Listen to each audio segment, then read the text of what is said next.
ngayon, punta naman po tayo mga kababayan dito po sa interview ni Attorney Michael Powa kasi naitanong po sa kanya mga kababayan yung insidente ng pamamato ni Sara Duterte sa kanya ng laptop. At dito nga, mapapakinggan din natin kung ano yung mga paghahandang ginagawa ng kampo ni Sara Duterte para iligtas etong si Sara sa posibleng impeachment na mangyayari kay Sara. So eto, pakinggan po natin. At partner, sa oras sa 7:45, balik po tayo sa talakayan ng impeachment dahil sa Lunes na nga po inaasahan yung botohan sa House of Representatives. Makakasama po natin ngayon si Attorney Michael Powa, Counsel for Vice President Sara Duterte. Good morning po, Attorney Powa. Welcome back po, Victoria at Jessie. Good morning, Ma'am Victoria. Good morning, si Jessie. Magandang umaga po sa ating mga kababayan. Opo, thank you so much, sir, sa pagpapaulak po muli sa amin. So, sir, sa Monday ay inaasahan na nga po yung botohan sa House of Representatives at ang sinasabi po ng ilang mga kongresista, more than the 1/3 daw po ang makukuha nilang boto to impeach the Vice President. What is your reaction lang po dito, sir? Paano po ito pinaghahandaan ng inyong team? Well, sa atin naman po, we will just be monitoring on Monday. We don't want to speculate kung ilang boto, kung makakuha ng 1/3 or hindi. But we're ready naman po for any eventuality. So sabi naman po natin, parate na handa tayo kung sakaling mang ito ay may akit sa Senado. So magmamonitor lang po tayo sa Lunes. Si VP Sara, sir, ano ang instruction or how is she doing a few days nga po before itong possible na botohan? Well, as you know, business as usual naman parate sa ang ating Vice Presidente. Ganoon naman talagang disposition niya kahit last year, kahit ng mga panahon na talagang kung ano yung binabato sa kanya. So sa amin naman po, wala naman pong specific instructions. We're just on constant communication. And then kami naman po mag-update lang kami sa kanya kung ano man yung mangyari bukas. Ibig sabihin naging maingat na itong si Attorney Michael Powa, mga kababayan, sa mga binibitawan niyang salita. Ngayon, ang sinasabi niya na lagi na po silang handa. Pero 'di ba no nakaraan makikita nyo talaga na ang gulo ng statement mga kababayan na binibitawan ni Attorney Michael Powa. Sinasabi nila nung una, handa na sila, pero nung nakaraan mga kababayan, sinasabi nila, if ever na makarating sa Senado mga kababayan, doon pa lang nila sa madalit salita, paghahandaan yung impeachment ni Sara Duterte. So ngayon, after nung issue ng pamamato ng laptop mga kababayan, talagang naging maingat na etong si Attorney Michael Powa sa mga binibitawan niyang salita. Anyway, tuloy pa natin. Pero isa lamang po yung sigurado dito talagang kung ano daw yung paninindigan ni Sara Duterte, pamula nung una, hanggang ngayon yun pa rin. Ibig sabihin, hindi po magbibitiw sa pwesto etong si Sara Duterte kahit magkaroon ng trial. Ano po, haharapin niya daw po yan. So, ang mangyayari dito kapag ka na-impeach etong si Sara Duterte at mapatunayan na siya po talaga ay guilty dyan po sa trial na yan, hindi na po siya makakatakbo sa 2028. Sa Monday, opo. In the event lang, sir, na matransmit na rin sa Senado yung articles of impeachment, ang lagi pong sinasabi ni SP, ni Senate President Tito Soto, they will convene agad-agad kinabukasan nga raw po.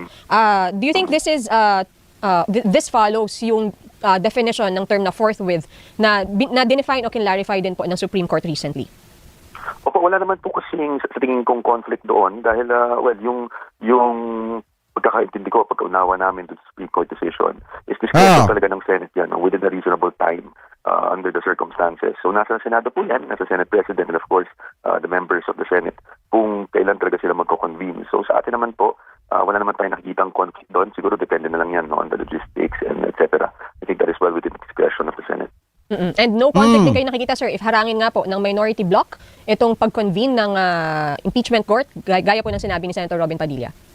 I don't want to speculate po kasi kung anong gagawin ng minority bloc. Medyo hindi naman po Hindi, pero malabo na nila maharang yan. Kasi nga nasa saligang batas po talaga yan. appropriate. Siguro kung magko-comment kami kung harangin o hindi harangin. Ang trabaho lang naman namin bilang mga abogado ng Vice Presidente is to react accordingly and to be prepared with whatever happens. But I don't know kasi kung ano talagang mangyayari. So I really don't want to speculate at this time. Attorney, ilan ho kayong tatayong abogado sa depensa? Sa ngayon po, yung parating nababanggit is 16 lawyers. But bigyan po natin ng konteksto yan kasi yun na importante. Yung parating na pag-uusapan yung konteksto. It's only 16 lawyers kasi we're also, the collaboration is between myself and some other law firms. No? For example, yung Fortuna Narvaza Salazar, yan yung the big part of the group, no? Which sa isang law firm, no, may mga partners at may associates. So kaya lang po naging 16 yun. Pero kung itingnan po talaga natin, it's really Fortuna Narvaza Salazar, myself, Attorney Venluan, Attorney Bodota. and Attorney Monsayak. So, yun po yung mga main dito. But yung kaya po nagmumukhang marami dahil nga po may mga Collaboration. mga associates ng Fortuna Nevada Salazar. Attorney, kanina lamang nakausap namin si Congressman Chu at sinasabi nila na airtight, pinaghandaan nila, talagang tinutukan nila itong impeachment na ito. Paano nyo ito pinaghahandaan at nabanggit nyo kung merong 16 na abogado, ano yung mga kumbaga strategy na inyong gagawin para idepensa po ito si Vice President Sara Duterte? Yan. Sir Jesse, ilagay lang natin talaga sa konteksto yung 16 na abogado, no? Because na-highlight yan na parang ang dami-dami. But again, it's because we're working with a law firm, so ayaw sana nating magkaroon ng misimpression, no, na na may 16 individual lawyers engaged. It's really with the law firm. Wait lang, shoutout kay Team Mavericks 23. Sir, pa-shoutout sa kasama ko sa trabaho, kay Sir Shawn Michael, watching from USA. Ay, mega love shoutout po kay Sir Shawn Michael, ha. Ingat po kayo dyan sa work po ninyo. Mega love shoutout po, ha. Kaya ganun yung pero pangalawa, well, expected of course that the prosecution is also working as hard as we are in the defense. So kami naman po, we've been working on this and we've been working together for over a year now dahil nga nagsimula pa itong team na to bago pa man, no, ma-file yung mga impeachment complaints noong 2025. And tayo naman ay hindi tumigil lang sa paghahanda dahil na-anticipate talaga natin kahit na nung magbaba ng desisyon ng Korte Suprema finding the previous impeachment proceedings unconstitutional. Hindi tayo tumigil sa paghahanda.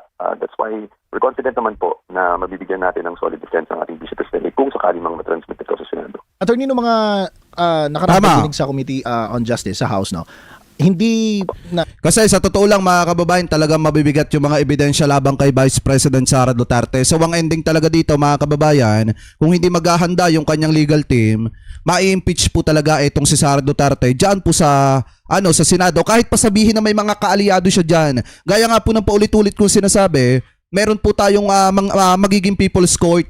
Di po ba? Yan po yung isa sa isinusulong ngayon na mga kababayang Pilipino po natin na magkaroon ng People's Court kung sakaling umusad man etong impeachment ni Sara, kung magkaroon man ng trial, diyan po sa Senado. So ngayon kapag naramdaman at nakita ng taong bayan na talagang sapat ang ebidensya at matibay ang ebidensya labang kay Sara, tapos yung iba mga senator ay magiging bias, humanda po sila sa mamamayang Pilipino. Kung yung iba, kung itong mga Duterte, yung mga kaalyado nila, yung mga vlogger nila, ang panakot ay ang Iglesia ni Cristo, abay mas matakot po kayo kapag kataong bayan ang nanggalaite dahil sa magiging kabayasan na ginagawa ninyo. Ano po dyan sa Senado? So ngayon, doon sa mga kaalyado ni Sara Duterte, mag-isip kayo ng maraming beses kung uunahin nyo ba yung interest ng mga Duterte or kung iisipin nyo ba yung interest ng taong bayan. Anyway, ituloy pa natin. hindi nag-attend, hindi humarap itong si Vice President Sara Duterte. Yan. At this time, hypothetically, kung sakaling matransmit sa Senado yung articles of impeachment, possible ho kaya na mag-attend, humarap si Vice President Sara Duterte? Well, definitely will participate in the Senate. So kung kinakailangan man ang presensya or ang humarap ang ating Vice Presidente, then darating po tayo doon.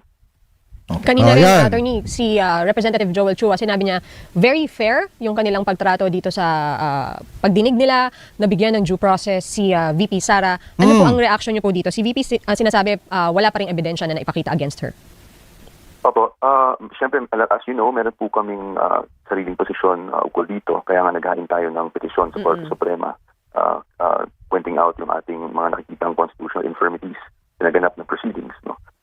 Number one, ang natin sinasabi is yung mga complaints mismo, wala naman po kasi naka-attach ng mga ebidensya doon na mag-substantiate yung mga aligasyon. Kasi nga wala pang trial, proceedings pa lang yun. Kaya hindi pa talaga ilalabas doon yung iba mga ebidensya. Yung mga matitibay na ebidensya laban po kay Sara. Kasi nga nasa proceedings pa lang wala pa naman sa trial. At saka mga kababayan, kung titingnan nyo, no, kung totoo man yung balita na binato ni Sara Duterte ng laptop, itong si Atty. Michael Powa, ako mga kababayan, ako naaawa ako dito kay Atty. Michael Powa kasi napakabait na abogado po nito.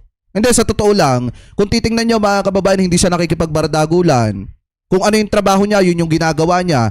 At saka kung titingnan ninyo mga kababayan, di ba may mga kumakalat nga na video na after ng mga pagdinig, nakikipag-usap itong si Atty. Michael Powa kay Congressman Laila de Lima. Kasi nga, kaya lang naman nagkakaroon ng ganyan, dahil nga nagtatrabaho itong si Michael Powa sa ilalim ng pamumuno nitong si Sara. Kaya nakakaawa man kung siya binato ni Sara ng laptop kasi maayos na abogado to mga kababayan. Hindi, para sa akin in my observation dito, kay Attorney Michael Powa? And all the pieces of all the alleged pieces of evidence were only produced nung matapos na kaming makapag-ain ng aming sagot o tinatawag na answer, specifically answer ad cautelam. So marami tayong questions, constitutional issues regarding that. Tingnan na lang natin. Again, it's the case has been filed, the petition has been filed with the Supreme Court. Tama. So we're waiting on that. Pero hindi naman po incompatible yan. Ang mangyayari dito, sabi ni Attorney Michael Powa, may possible na mag-file ulit sila, mga kababayan, ng petition sa Korte Suprema. Tatakbo ulit sila sa Korte Suprema, yun yung gagawin nila. Kahit may kaso kami sa Supreme Court, ay since wala namang lumabas sa TRO, you will of course participate kung sakali mang matransmit sa Senado without prejudice doon sa petition na inihain natin. Sir, dahil wala pang inilalabas na TRO, kapag na-transmit na, in the event lang na matransmit sa Senado, moot and academic na ba yung petition nyo? Or pwede pa rin maka-apekto, mapigilan yan yung proceeding sa Senate? So, ang posisyon po namin dyan is hindi magiging moot yan dahil we are questioning the constitutionality of the process, in which it was initiated, specifically yung mga bagay na nangyari doon sa mga Committee on Justice hearings. So, ang sabi naman po doon sa case ng Duterte versus HOR, itong kakalabas lang na desisyon last year, ukol nga doon sa 2025 impeachment, na kung due process ang pinag-uusapan, due process must be present in every stage of the proceedings, at kung may nakitang paglabag sa due process, this would trigger the 1-year bar. So, hindi naman natin nakikitang nakikitang magiging moot yung aming naging petition. But of course, tingnan na lang natin kung ano yung magiging desisyon ng Supreme Court o magiging action ng Supreme Court ukol dyan. But gusto ko lang sabihin na kami naman ay magpa-participate sa Senado, but again, without prejudice doon sa inihain natin na petisyon. Tama. At kahapon po ba ito, sir, o nung isang araw, yung Quezon City Regional Trial Court naman, dinismiss yung petition ni Attorney Manasseh Scarpio, the husband of the Vice President, doon po sa hiling nila na huwag payagan yung di umano ay unauthorized disclosure ng kanilang confidential tax records. Although si Attorney Mans po ang nag-file nito, sir, pero affected din kasi si VP Sara. What is your team's reaction po sa decision ng QCRTC? Sa amin po, pasensya na po kayo, Ma'am Victoria, because we cannot comment on that, because since it's Attorney Mans who filed Hindi, tama din naman, mga kababayan, yung kay Attorney Michael Powa dito. that, he has his own legal team, so we don't want to encroach upon yung strategy ng legal team nila. So hindi muna kami mag-comment ukol dyan dahil wala kaming authority to comment on anything regarding that case because we're the lawyers of the Vice President and not Attorney Mans Scarpio. Pero ano ang stance nyo, sir, doon sa possible na pagbubukas ng tax records? Ayan. Siguro po, sasagutin na lang natin yan pag dumating tayo dyan sa issue na yan. Alright. And sir, although nasagot nyo na to at nasagot na rin ni VP Eto, pakinggan nyo mabuti ito, mga kababayan, kasi ito po ata yung issue ng pamamato ng laptop. Sara po ito, pero itatanong na lang din po namin for the benefit of our viewers. May kumakalat kasi, lalo sa social media, na namato ng laptop, sir, at kayo daw po yung tinamaan. Ano po ba ang Once and for all, inyong masasabi dito, attorney? Okay po. Alam niyo, Ma'am Victoria, Sir Jessie, nung unang lumabas yan, I think last weekend yan, sa totoo, medyo nakakatawa, hindi ko na lang pinapansin. But yun nga, since natatanong na dahil patuloy yung pagkalat niyan, siguro once and for all, kailangan nating sagutin lang na wala pong bahid ng katotohanan, yung chismis na kumakalat na yan. Hindi po ako or kung sino. Hindi, kasi mga kababayan, kaya lang naman kasi nagbumukhan totoo. Alam niyo kung bakit? Kasi nga, di ba saglip na sagutin ni Sara Duterte ng derecho na wala siyang binato ng laptop. Ang dami pang sinabi, mga kababayan, ni Sara. Hanggang humantong pa nga sa point na hindi siya marunong gumamit ng computer o laptop, na kung saan obvious naman na nagsisinungaling itong ating Vice Presidente para takpan lang yung kanyang kagaguhan na pinaggagawa sa kanyang abogado na si Attorney Michael Powa. Alam nyo, kahit itanggi kasi ni Attorney Michael Powa yan, wala nakita na ng taong bayan yung itsura o expression ng ating mahal na Vice Presidente, ng ating walang silbing Vice Presidente, mga kababayan, nung nagsalita siya patungkol po dito. Anyway, ituloy pa natin. Naman sa defense team na nabato ng laptop or anything. Sa pagkakakilala ko naman sa ating Vice Presidente since 2022. Sabi nga ni Ramon Tulfo, hindi daw imposible na mangyari talaga yun eh. Kasi nga si Sara daw Duterte, pagka umiinit ang bait, talagang nakakapanakit daw. Hindi, not once ko pong nakitang namatuyan na kahit ano or even manigaw man lang. So hindi ako talaga, nung unang lumabas yan, ayoko na talaga sanang patulan. But yun nga, medyo kumalat. So categorically po, I'm saying, wala pong ganyang pangyayari or anything remotely close to it. Yun. So tinuldukan na ni Attorney Michael Powa, walang nangyaring pamamato, attorney, ano? Wala talaga. Ayan mga kababayan So kung titingnan nyo po, nagbigay din ng pahayag dito si Atty. Michael Powa patungkol mga kababayan doon sa plano nila, sa gagawin nila, kung ano ba, kung paharapin ba nila si Sara Duterte or hindi kapag ka nagkaroon ng trial. Pero sabi nga ni Atty. Michael Powa, darating nga sa point na baka daw paharapin nila etong si Sara Duterte. Pero ang tanong mga kababayan kasi dito, sa tingin nyo ba, haharap ba etong si Sara Duterte kung sakali mga kababayan na siya po ay ipatawag ng Senado doon po sa kanyang impeachment trial? Sa inyong palagay, maglalakas kaya ng loob yan, humarap? Or iiwas na naman mga kababayan at magta-travel abroad na naman habang umuusad ito pong trial niya? Ano po, comment below nyo mga kababayan kung ano masasabi nyo. Hingil po dito sa usapin po na yan mga kababayan. At kung titingnan nyo rin, talagang maliwanag din naman yung sinabi ni Atty. Michael Powa dito na hindi nila pwedeng pigilan kung ano yung proseso. Ang magagawa lang talaga nila mga kababayan, maghanda.